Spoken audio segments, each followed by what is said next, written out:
The sound of cracking timber split the morning air like a rifle shot, and before Diana Brennan could even scream, the earth swallowed her whole.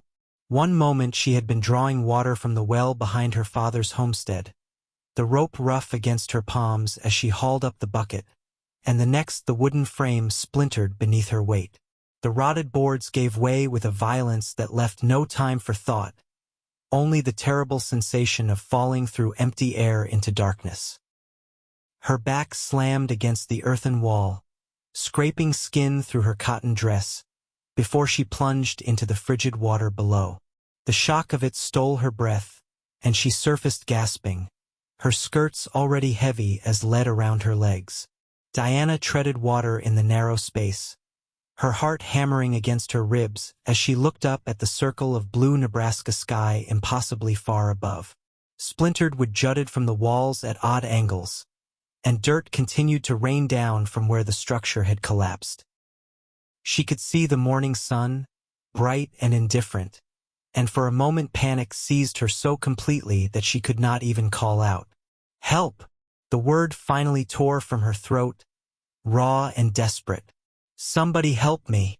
But the Brennan homestead sat 2 miles from the nearest neighbor, and her father had ridden into Lincoln at dawn to sell their last horse.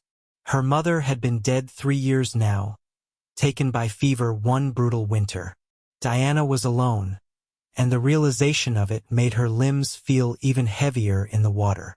She forced herself to breathe slowly, to think. The well was perhaps 30 feet deep, and the water came up to her shoulders when she stretched her toes downward. The walls were packed earth and stone, impossible to climb, especially with her dress waterlogged and her boots full of water. She tried anyway, scrabbling at the wall until her fingernails broke and bled, until her arms shook with exhaustion and she had to stop before she drowned herself with the effort. "Help!" she screamed again, her voice echoing in the narrow shaft. "Please, someone help me." The minutes stretched into an hour, then 2. Diana's teeth began to chatter uncontrollably despite the June heat beating down from above. The water was spring-fed and cold enough to leach the warmth from her bones. She knew about people who had died this way, trapped in wells, their bodies found days later after they had simply grown too tired to keep their heads above water. The thought made her want to sob, but she bit down hard on the inside of her cheek. Crying would not save her. She had been 19 years old for exactly 2 months. Her birthday had passed with little fanfare, just her father presenting her with a new hair ribbon he had bought in town. It seemed impossibly cruel that she might die now, before she had really lived at all. She had never been kissed, never traveled further than Lincoln, never done any of the things she had dreamed about while lying awake on hot summer nights. The sun climbed higher, and with it came a heat that seemed to mock the cold slowly killing her from below. Diana's lips had gone numb, and her fingers felt thick and clumsy when she tried to flex them. She called out periodically, but her voice grew weaker each time, until it was barely more than a croak. She was beginning to drift into a dangerous haze when she heard it. Hoofbeats. Diana jerked fully awake, her heart leaping. "Help! I am down here, in the well." The hoofbeats slowed, then stopped. For one terrible moment she thought whoever it was might not have heard her, might ride on, and she would die here after all. Then a shadow fell across the circle of light above, and a man's face appeared, silhouetted against the sky. "Jesus Christ," he said, and his voice carried down to her, low and shocked. "Hold on, I am coming." Diana wanted to laugh at the absurdity of being told to hold on, as if she had any other choice, but the sound that came out was more like a sob. She watched as the shadow disappeared, heard the thud of boots hitting the ground. He was talking, but not to her, his voice urgent as he spoke to someone else. "We need rope, and we need it now. The well collapsed with her inside." "How long has she been down there?" Another voice, younger, equally alarmed. "Does not matter. Go get rope from the house. Move." The shadow returned, and this time Diana could make out more details. A man, broad-shouldered, with a hat that shadowed his features. He was leaning over the edge of what remained of the well's frame, assessing the damage with the quick efficiency of someone used to solving problems. "Miss, can you hear me?" "Yes," Diana managed through chattering teeth. "Are you hurt?" "Broken bones." She took mental inventory of her body, the scrapes and bruises, the bone deep cold, but nothing that felt like the sharp agony of a break. "No, just cold. I am going to get you out. You have my word on that. But I need you to stay calm and stay awake. Can you do that for me?" "I will try." Her voice sounded small and far away even to her own ears. "What is your name?" "Diana. Diana Brennan." "Diana, I am Adam Lawson. My brother and I were riding to Lincoln when we saw your homestead. We were going to ask for water, but it seems your well had other plans." There was something almost gentle in his voice, as if he understood that she needed to hear another human being speak, needed the reassurance that she was not alone anymore. "How long have you been down there?" "I do not know. Hours, I think. Since morning." She heard him curse softly. "All right, Diana. We are going to get you out right now." The younger voice returned, breathless. "Got rope from the house. And blankets. Good. Tie off that end to the porch post, double knot. I am going down." "Adam, that well could collapse further. Let me go instead." "No." The single word was firm, allowing no argument. "You weigh less, but I am stronger. If the walls give way, I need to be able to hold us both. Now secure that rope." Diana heard the sounds of rope being tied, tested. Her head felt foggy, and she had to force herself to focus, to keep her arms moving in the water. The effort of staying afloat was becoming harder with each passing minute. Then Adam Lawson was descending into the well, the rope sliding through his gloved hands as he walked his boots down the earthen wall. Dirt and small stones rained down with each step, and Diana pressed herself against the opposite side as best she could. As he descended, light caught his features properly for the first time. A strong jaw darkened with stubble, serious eyes beneath the brim of his hat. A face weathered by sun and wind but still young, perhaps 25 at most. He wore the clothes of a working cowboy, dusty and worn, with a bandana tied around his neck. When his boots hit the water, he hissed at the cold of it. "Christ, this is like ice." "I know," Diana whispered. He was beside her now, close enough that she could see the concern etched into his features as he took in her pale face, her blue-tinged lips, the way she shook uncontrollably. Without hesitation, he shrugged out of his jacket and wrapped it around her shoulders, though it was immediately soaked through.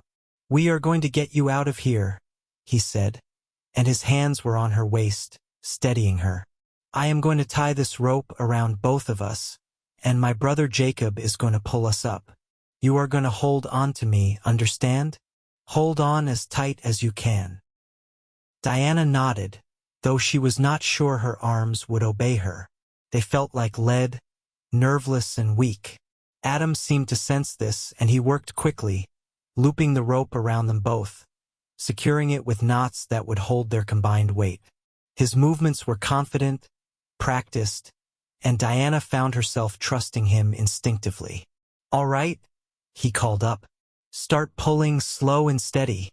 The rope went taut, and they began to rise. Adam kept one hand on the rope and the other arm around Diana, holding her against him as Jacob hauled them upward.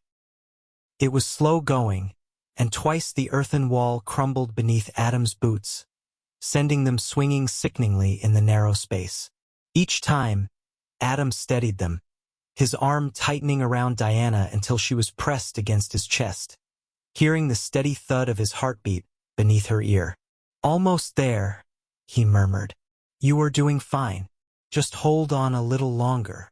Diana could not feel her hands anymore, but she willed her fingers to grip his shirt, to hold on like he had asked. The circle of light above grew larger, closer, until finally Adam's free hand grasped the edge of solid ground. Jacob was there immediately, reaching down to grab Diana under her arms and haul her up and out into the blessed warmth of sunlight. She collapsed onto the grass, shaking so violently she thought her bones might rattle apart. Jacob threw blankets over her while Adam pulled himself up out of the well, breathing hard from the exertion. For a moment all three of them simply stayed there, the weight of what had almost happened settling over them like dust. Then Adam was kneeling beside her, his hands checking her over with brisk efficiency. "We need to get her warm. Jacob, go inside and start a fire. See if there is coffee or tea, anything hot." "The house," Diana managed through chattering teeth. "Door is unlocked." Jacob ran toward the small wooden structure while Adam helped Diana to her feet. Her legs nearly gave out, and he caught her easily, swinging her up into his arms as if she weighed nothing at all. He carried her toward the house, his long strides eating up the distance, and Diana found herself pressed against his chest again, feeling the solid warmth of him through his wet shirt. Inside, the house was dim and quiet, furnished with the sparse necessities of frontier life. Adam set Diana down in a chair near the cold fireplace while Jacob worked to get a fire started. Within minutes, flames were crackling, and blessed heat began to fill the small room. "We need to get you out of those wet clothes," Adam said, then seemed to realize how that sounded. A faint color touched his cheeks. "Is there someone we can fetch? A neighbor or family?" "My father," Diana said. "He went to Lincoln this morning. He should be back by evening." Adam glanced at Jacob, who was filling a kettle with water from the bucket by the door. "That is hours from now. She could catch pneumonia." Jacob looked uncomfortable. "Maybe we should just leave blankets and go. Would not be proper for us to stay." But Adam was already shaking his head. "She nearly died. Propriety can go to hell if it means she catches fever because we worried more about gossip than her life." He looked at Diana, and his voice gentled. "Is there a room you can change in? We will stay out here by the fire. But you need to get dry and warm, and you need it now." Diana nodded numbly and pointed toward the small bedroom off the main room. Adam brought her more blankets, then firmly closed the door between them. She could hear the low rumble of the brothers talking as she peeled off her soaked dress with fingers that barely functioned. Her undergarments were just as wet, and she stripped out of everything, her skin fish belly pale and covered in goosebumps.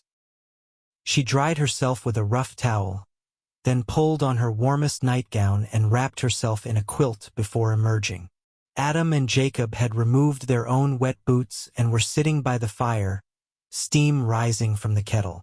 Adam looked up when she appeared, and something in his expression softened. "Better?" "Yes, thank you." Diana settled back into the chair, pulling the quilt tighter around herself. Now that the immediate danger had passed, she felt tears prick at her eyes. "You saved my life." "Anyone would have done the same," Adam said, but Jacob snorted. "Not anyone would have climbed down into a collapsed well," the younger man said. He looked like his brother but with softer features, perhaps 22 or 23. "Most folks would have just tried to throw a rope down." "That would not have worked," Adam said flatly. She could barely hold on as it was. He poured hot water into a tin cup and held it out to Diana.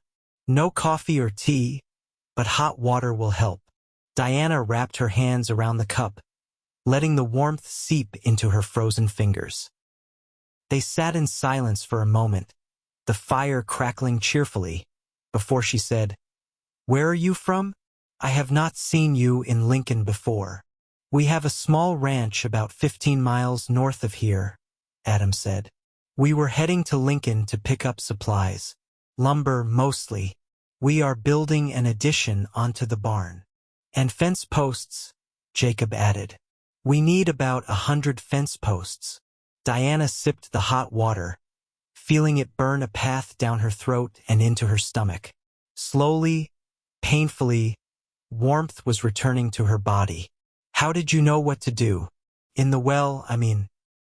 You acted like you had done it before. Adam shrugged, his eyes on the fire. I have pulled calves out of ditches, horses from bogs. The principle is the same. You assess the situation, you move fast, and you do not hesitate. He glanced at her, and something flickered in his dark eyes. Though I confess this was the first time I have pulled a woman from a well. I hope it is the last, Diana said, and was surprised when both brothers laughed.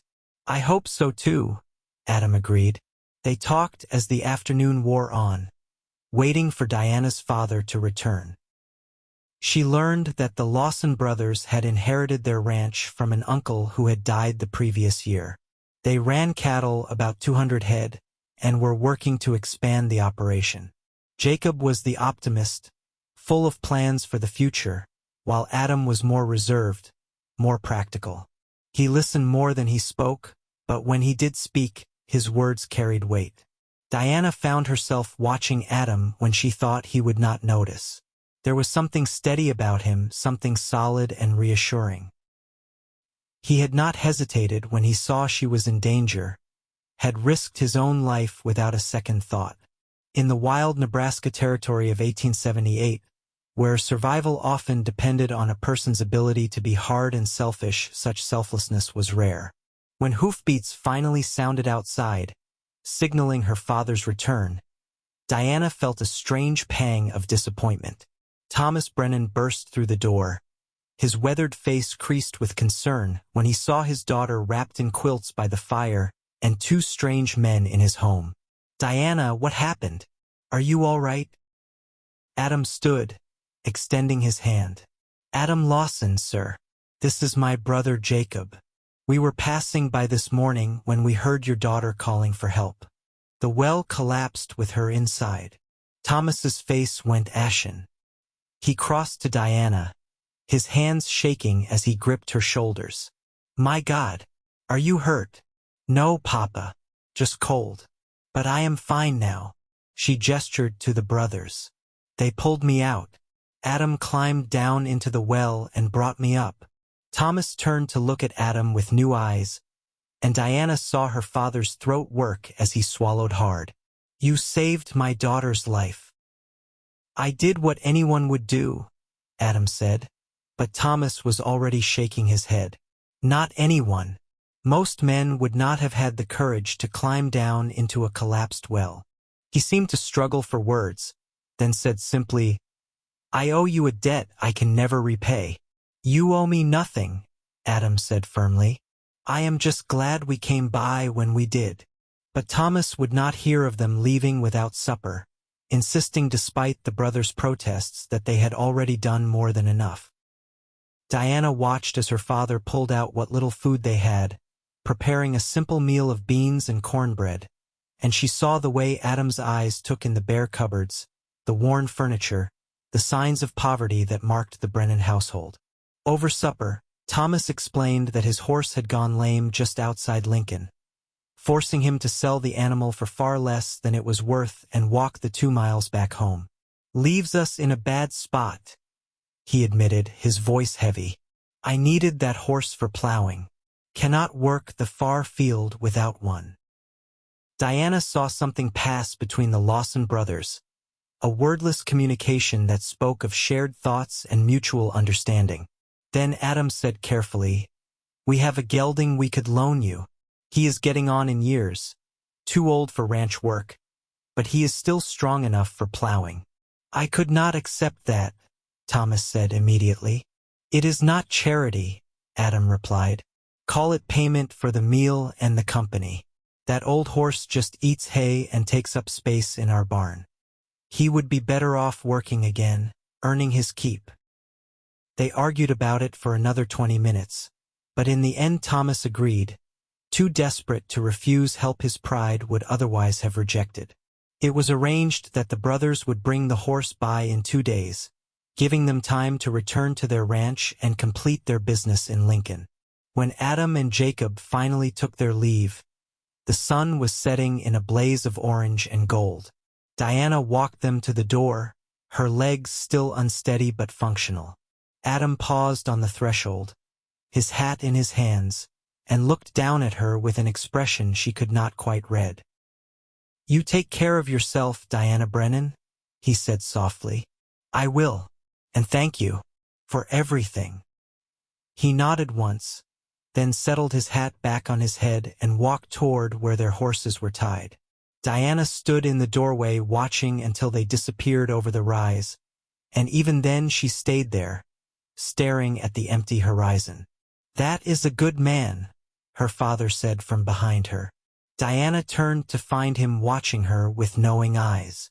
"Yes," she agreed quietly. "Yes, he is."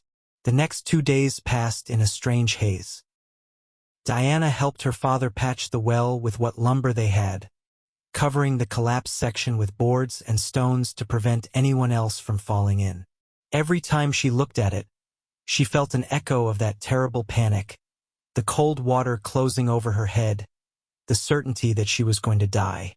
And every time, she thought of Adam Lawson's face appearing above her, his voice calm and sure as he said he was coming. She tried to put him out of her mind. He had done a good deed, nothing more.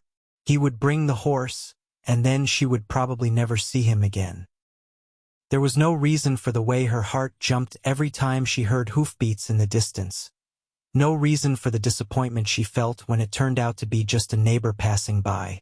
But when Adam finally did arrive, riding up to the homestead with a sturdy brown gelding in tow, Diana could not stop the smile that broke across her face. He was alone this time, and when he dismounted, brushing trail dust from his clothes, she felt suddenly intensely aware of her appearance. She had worn her better dress, the blue calico with the tiny flowers, and had spent extra time braiding her dark hair. "Miss Brennan," Adam said, touching the brim of his hat. "You are looking much improved." "I feel much improved. Thank you for bringing the horse. His name is Rusty, and he is stubborn as they come, but he will work if you ask him proper." Adam handed the lead rope to Thomas, who had emerged from the house. "He is used to voice commands. He will respond to G and Haw just fine." Thomas accepted the rope, running his hand down the horse's neck with the appreciation of a man who knew good livestock when he saw it. "This is too generous, Mr. Lawson. Adam, please. And I told you, he is just sitting idle otherwise." He glanced toward the well, now safely covered. "I see you patched that up." "Best we could," Thomas said, "though I will need to rebuild the whole thing properly come fall. For now, we are hauling water from the creek." Adam nodded, his eyes distant as if calculating something. Then he seemed to shake himself and said, "Well, I should be getting back. We have fence posts to set. Would you like to stay for coffee?" Diana heard herself ask, and felt heat rise in her cheeks when both men looked at her in surprise. It is a long ride back, and it is nearly noon." Adam hesitated, and Diana was sure he would refuse. But then he smiled, a slow expression that transformed his serious face into something warmer. "Coffee sounds fine, Miss Brennan. Thank you." They sat on the porch, drinking the precious coffee that Thomas had bought in Lincoln, and talked about the weather, the cattle prices, the rumors that the railroad might extend a line closer to their area. It was simple conversation, the kind neighbors had across Nebraska every day, but Diana found herself hanging on Adam's every word. There was something about the way he spoke, thoughtful and measured, that made her want to know everything about him. When he finally rose to leave, she walked him to his horse, leaving her father to tend to Rusty. Adam checked his saddle with practiced movements, then turned to face her. "I am glad you are all right," he said quietly. "I have been thinking about you, wondering if you recovered fully from the cold." "You have been thinking about me?" Diana could not keep the surprise from her voice. Adam's ears reddened slightly. "I know it is not my place. When I saw you in that well, so pale and cold. I kept thinking, what if we had not come by? What if we had taken a different route? It stayed with me. Diana's heart was hammering in her chest. I am very glad you did come by. And I have been thinking of you too, wondering if I would see you again. Something sparked in Adam's eyes, a warmth that made her breath catch. Would you mind if I came calling sometime? Properly, I mean, to visit. I would like that very much. He smiled again, that slow transformation, and Diana thought she had never seen anything quite so wonderful. Then I will come by next Sunday if that suits you. Sunday would be perfect. She watched him ride away, and this time when he reached the rise, he turned in his saddle to look back. Diana waved, and even from that distance, she could see his answering gesture before he disappeared from view. Thomas came to stand beside her, his arms crossed over his chest. That young man is sweet on you, Papa, Diana protested, but she could not keep the smile from her face. And unless I miss my guess, you are sweet on him too. Her father's voice was gentle, understanding.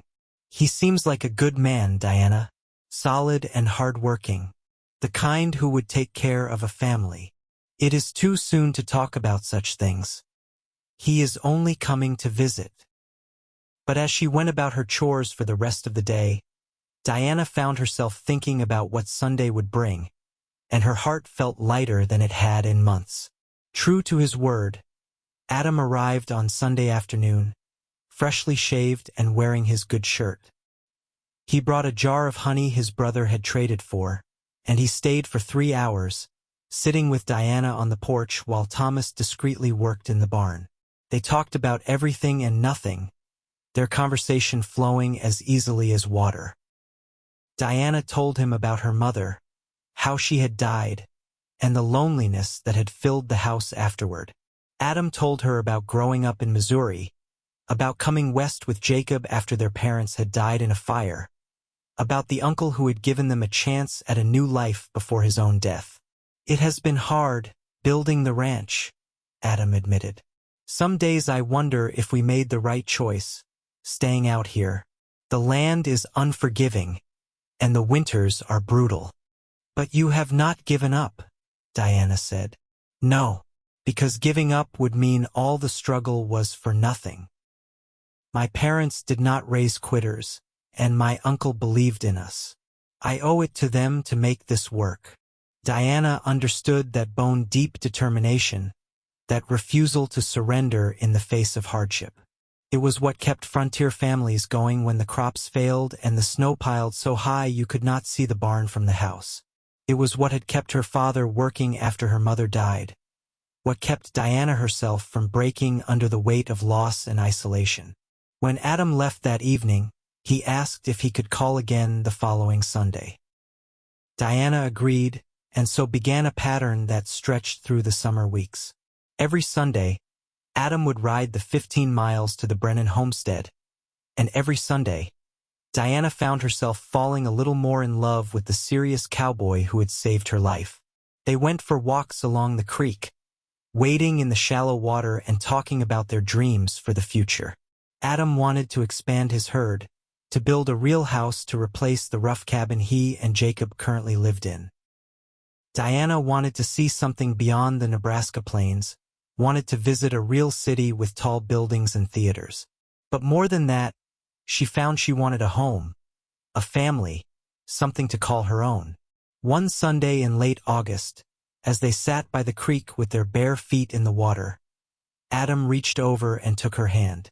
It was the first time he had touched her beyond helping her over rough ground, and Diana's breath caught at the warmth of his calloused palm against hers. "Diana, I need to tell you something," he said, his voice low and serious. Her heart began to race. "What is it?" "I have come to care for you a great deal, more than I probably should, given we have only known each other a few months." He turned to face her fully, his dark eyes intense.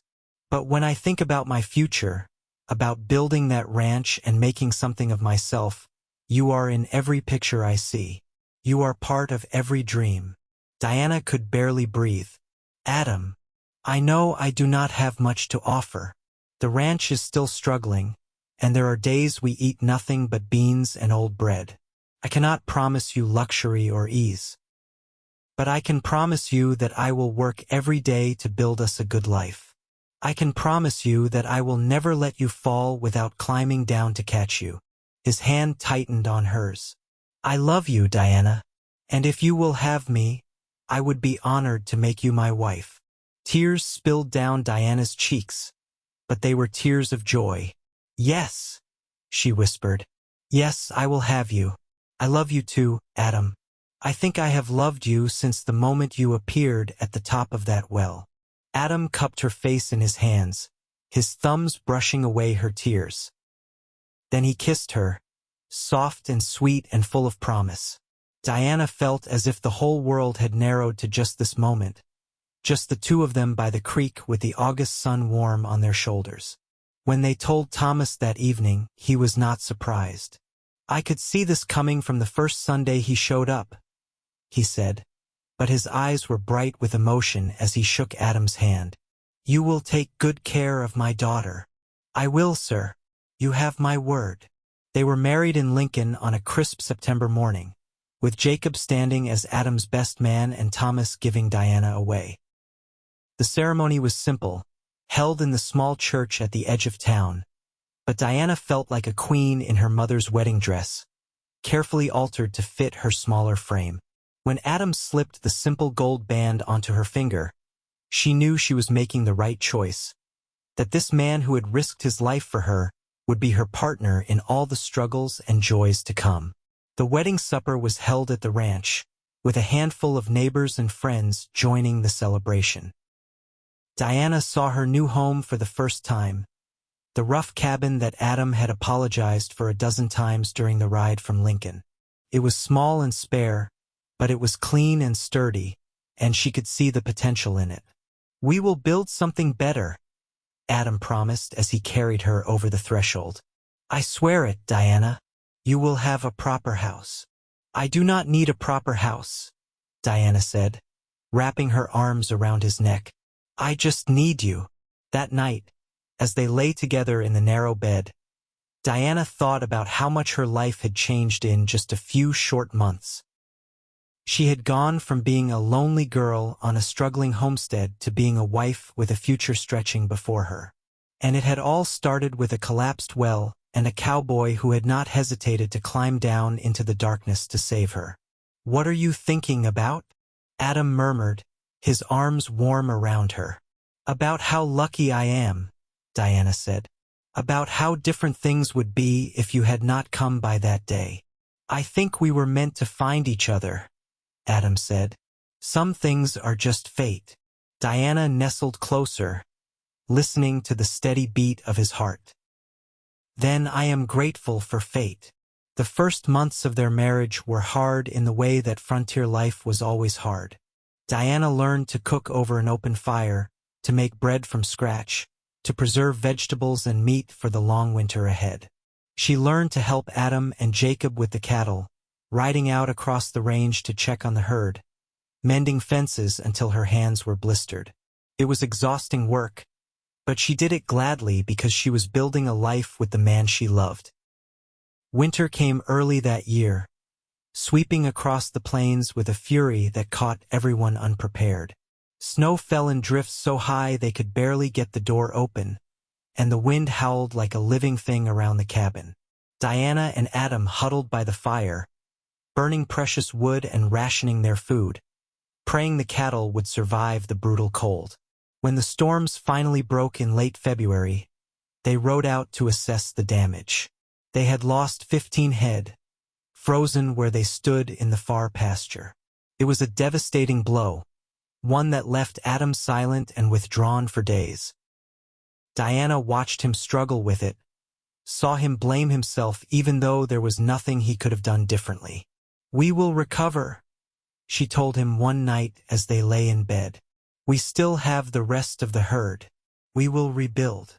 I promised you a better life, Adam said, his voice rough.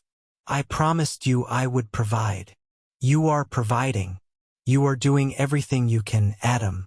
That is all anyone can ask. Diana took his face in her hands, forcing him to meet her eyes. We are in this together, the good and the bad. That is what marriage means. Something in Adam's expression softened, and he pulled her close, burying his face in her hair. I do not know what I did to deserve you. You climbed down into a well, Diana said simply. You told me to hold on, that you were coming, and you have been keeping that promise every day since. Spring brought new hope. The surviving cattle were healthy, and 3 heifers gave birth to strong calves. Adam and Jacob began work on an addition to the cabin, determined to give Diana more space. She did not tell them yet, but she had her own news. She was pregnant. She had suspected for weeks but waited to be certain, wanting to choose the perfect moment to tell Adam. She chose a Sunday in late April. After dinner, when they were sitting on the porch watching the sunset paint the sky in shades of gold and crimson. Adam, I have something to tell you. He looked at her, and she saw a flicker of concern in his eyes. What is it? Are you all right? I am more than all right. Diana took his hand and placed it on her still flat stomach. We are going to have a baby. Adam's eyes went wide, and for a moment he seemed unable to speak. Then he was pulling her into his arms, his voice choked with emotion as he said, Are you certain? Diana, are you sure? I am sure. By fall, you are going to be a father. Adam let out a whoop of joy that brought Jacob running from the barn, convinced something was wrong. When they told him the news, he picked Diana up and spun her around, laughing with delight. I am going to be an uncle. Did you hear that, Adam? I am going to be an uncle. That night, lying in bed with Adam's hand resting protectively on her stomach, Diana felt a contentment so complete it brought tears to her eyes. This was everything she had dreamed of during those lonely nights at her father's homestead. This was the life she had almost died before getting to live. The summer passed in a blur of preparations. Adam and Jacob finished the addition, giving Diana and Adam their own bedroom and leaving the main room for the new baby. Neighbors came by with gifts and advice, sharing the communal joy that came with new life on the frontier. Thomas visited often, his weathered face lighting up at the prospect of becoming a grandfather. Diana grew round with pregnancy, and Adam hovered over her like a worried hen, refusing to let her do any heavy work. She found it both endearing and frustrating, insisting she was perfectly capable of hauling water or hanging laundry. But she could not deny it felt good to be cared for, to see the love and concern in Adam's eyes every time he looked at her. On a cool October morning, Diana's labor began. Adam immediately rode for the midwife while Jacob stayed with Diana, his young face pale with worry. The labor was long and difficult, lasting through the day and into the night. Adam held Diana's hand through it all, refusing to leave even when the midwife suggested he might be more comfortable waiting outside. I told her I would never let her fall without catching her, Adam said fiercely. I am staying. When their son finally entered the world just before dawn, his lusty cries filling the cabin, Diana saw tears streaming down Adam's face. The midwife cleaned the baby and placed him in Diana's arms, and she looked down at the tiny, perfect face of her child with a sense of wonder so profound she could barely breathe. He is beautiful, Adam whispered, his finger tracing the baby's soft cheek. Diana, he is perfect. What should we name him? Diana asked. Adam was quiet for a moment, then said, What about James? After my father. James Lawson. Diana tested the name. I like it. James Thomas Lawson, after both our fathers. Thomas Brennan wept when he came to meet his grandson, holding the baby with the gentle confidence of a man who had raised a child before. Your mother would have been so proud, he told Diana, his voice thick. She always wanted grandchildren. The years that followed were a tapestry of struggle and joy.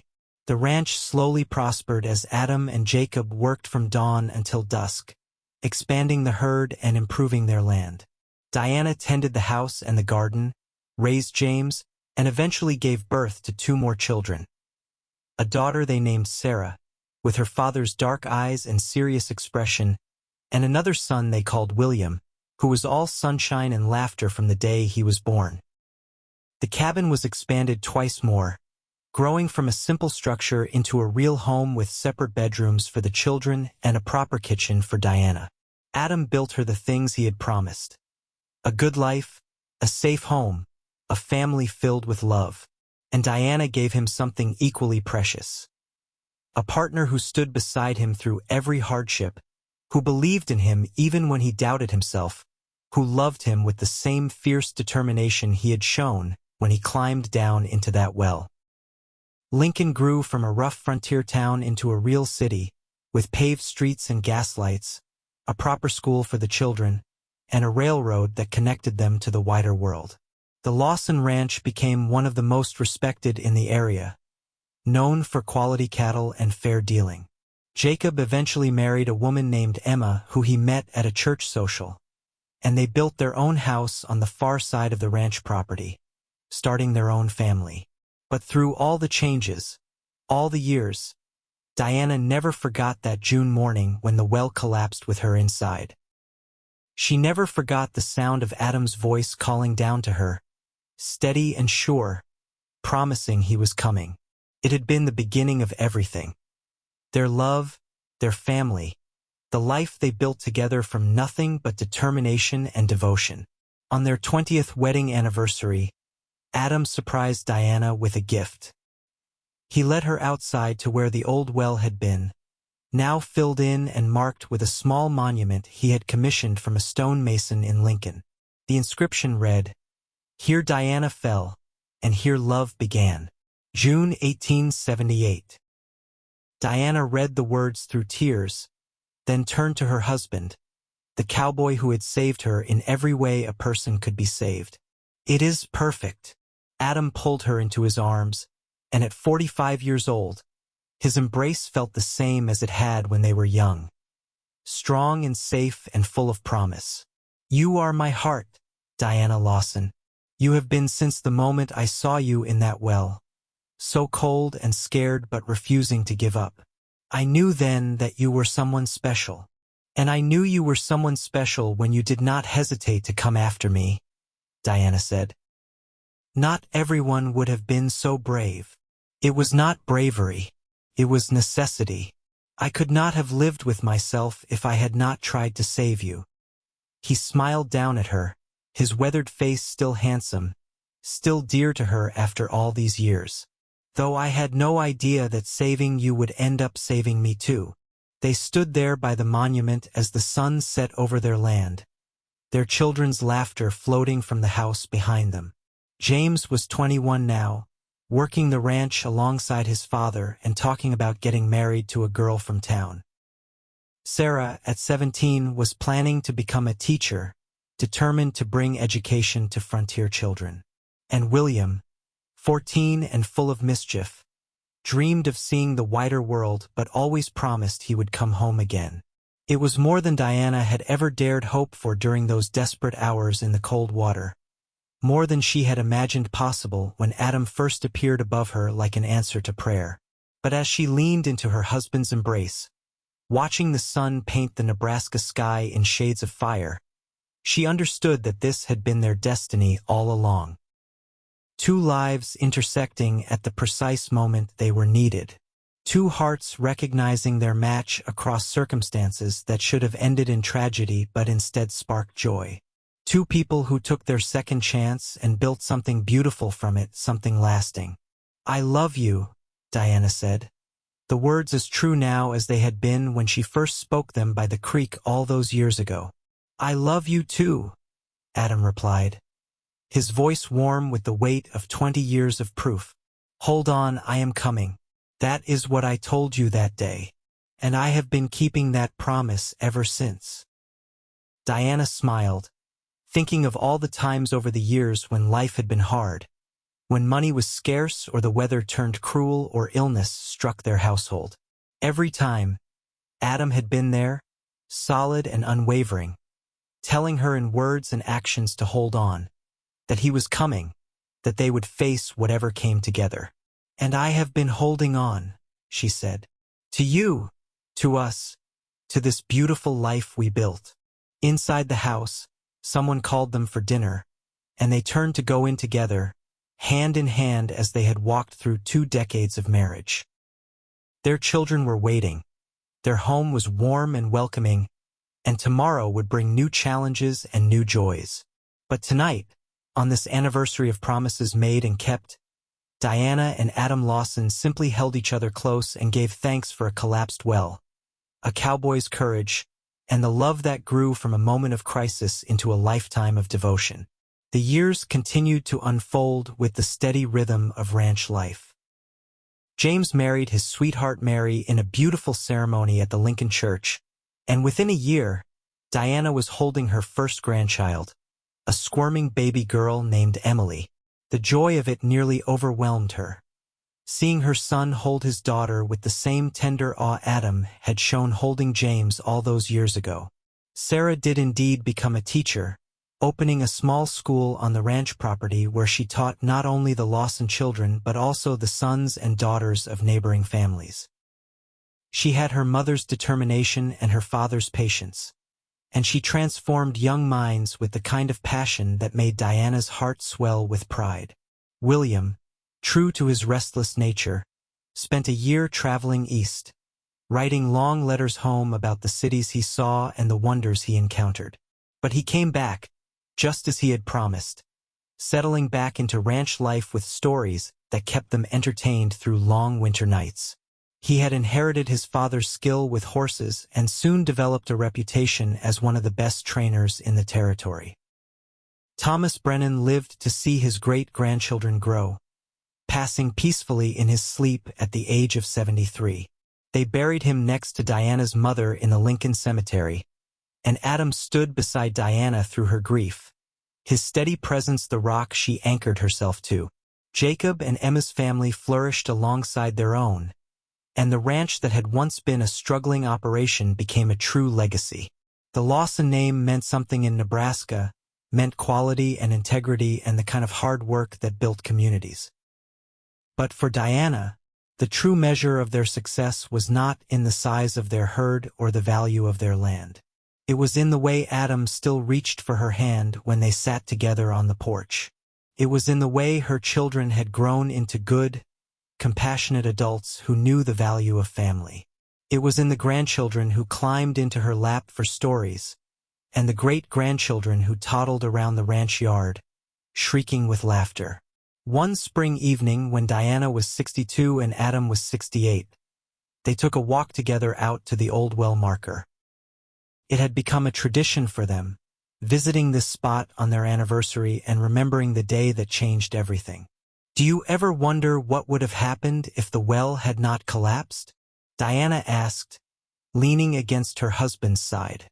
Adam was quiet for a moment, then said, "I think we would have found each other somehow. Maybe not that day or that year, but eventually. Some things are meant to be." "That is romantic nonsense," Diana said, but she was smiling. "Maybe, but I believe it anyway." He turned to face her, his hands cupping her face just as he had all those years ago by the creek. His hands were more weathered now, his hair silver instead of dark, but his eyes held the same warmth, the same love. "I believe I was always supposed to save you, and you were always supposed to save me right back." Diana kissed him then, soft and sweet, a kiss that held 44 years of marriage, of partnership, of love that had weathered every storm. When they pulled apart, she rested her forehead against his and whispered, "Then I am glad the universe conspired to collapse that well." Adam laughed, the sound rich and full. "Only you would be grateful for nearly drowning. Not for the drowning, for what came after." Diana smiled up at him. "For you climbing down and telling me to hold on." for every day since then when you have kept that promise." They walked back to the house together as the stars began to emerge. The ranch they had built spread out around them like a testament to their determination. Their children were inside, their grandchildren, their great-grandchildren. For generations of Lawsons, all stemming from a moment of crisis and courage. That night, lying in the bed they had shared for more than 4 decades, Diana listened to Adam's steady breathing and felt his arm heavy and warm around her waist. She thought about the frightened 19-year-old girl in that well, certain she was going to die, and wished she could tell that girl what was coming. A cowboy who would become her husband, children who would fill her heart to bursting. A life so full and rich and beautiful it sometimes still took her breath away. "Thank you," she whispered into the darkness, though she was not entirely sure who she was thanking. God, perhaps, or fate, or simply the random chance that had brought Adam Lawson riding past her homestead on that particular June morning. Adam stirred beside her, his arm tightening. "Did you say something?" "Just that I love you," Diana said. "I love you too," Adam murmured, already drifting back to sleep. "Now and always." Diana closed her eyes, a smile on her lips, and let sleep claim her. Tomorrow would bring new days, new joys, new challenges. But tonight, she was exactly where she was meant to be. Safe in the arms of the man who had saved her, who had loved her, who had built a life with her that exceeded every dream she had ever dared to dream. The well had collapsed with her inside all those years ago, but Adam had climbed down and told her to hold on, that he was coming, and he had been coming ever since, every single day, showing up for her and for their family with a devotion that never wavered. It was the kind of love that legends were made of, the kind that people would tell stories about long after they were gone. But for Diana and Adam Lawson, it was simply their life. Ordinary and extraordinary all at once, hard-won and precious, built from courage and sustained by love. And as Diana drifted into sleep, she knew with bone-deep certainty that if she had to live her life over again, she would not change a single moment. Not the fear or the cold, not the struggles or the hardships, because every bit of it had led her here, to this place, to this man, to this beautiful, complicated, perfect life. The well had collapsed, but from those depths, they had risen together. And in the rising, they had found everything worth having.